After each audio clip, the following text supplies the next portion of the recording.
नगर नगर बदनाम हो गए मेरे आंसू, मैं उनका हो गया जिनका कोई पहरेदार नहीं था। गोपाल दास नीरज की लिखी इस शायरी के जरिए बृजभूषण शरण सिंह अपना दर्द बयां कर रहे हैं। इशारों इशारों में बृजभूषण बहुत कुछ कह रहे हैं, जिसके अलग अलग मायने निकाले जा रहे हैं। ऐसे में बृजभूषण का निशाना किस तरफ है, ये आपको बताएंगे। साथ ही इस एपिसोड में बृजभूषण के हाल में दिए गए बयानों का भी विश्लेषण करेंगे। नमस्कार, मैं हूं संजीव चौहान। हमारी इस खास पेशकश में आप सबका स्वागत है। बृजभूषण शरण सिंह को यूपी की सियासत का एक सूरमा माना जाता है। अक्सर अपने बयानों से सुर्खियां बटोरने वाले बृजभूषण ने एक बड़ा बयान दिया है, जिसने कैसरगंज की सियासी फिजा में गर्मी बढ़ा दी है। दरअसल बृजभूषण शरण सिंह ने दावा किया कि उनके पास कांग्रेस ज्वाइन करने का ऑफर आया था। बृजभूषण ने कहा कि एक व्यक्ति ने मेरे पास फोन किया और कहा कि मैडम से बात हो गई है और आपको कैसरगंज सीट से चुनाव लड़ा देंगे।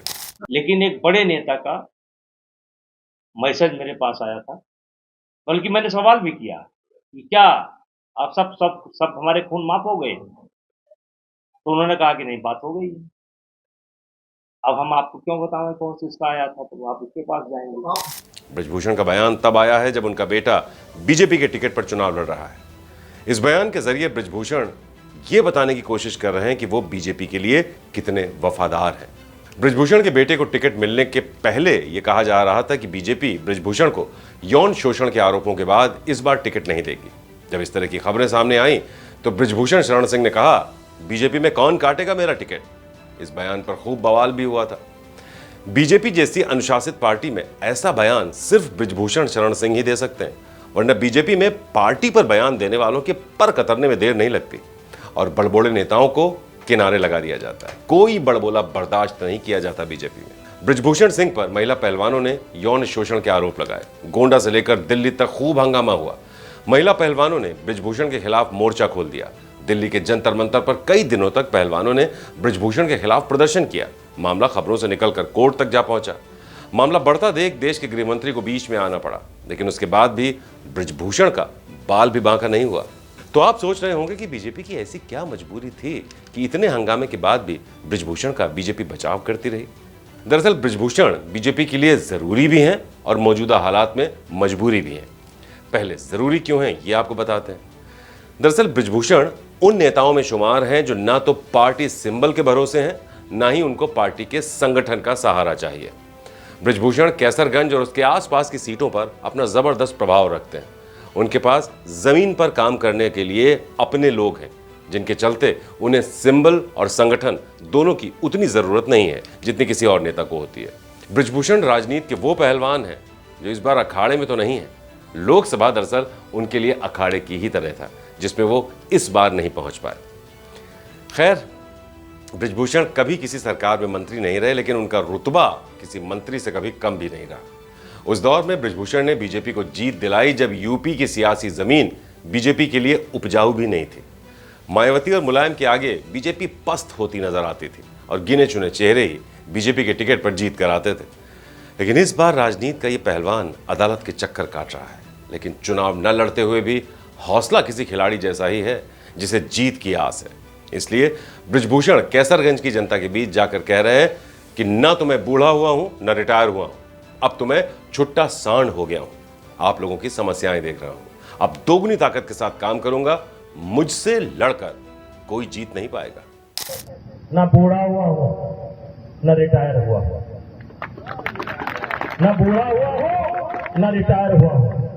पहले जितना आपके बीच में रहता था उससे दूना आपके बीच में रहूंगा। आपके सुख दुख में शामिल होगा। क्षेत्र की सारी समस्याएं हमें पता है और अब तो मैं छुट्टा सांड हो गया। अब तो आपके लिए किसी से भी भिड़ सकता हूं। क्या करिए हम, क्या करिए, लड़े जीती है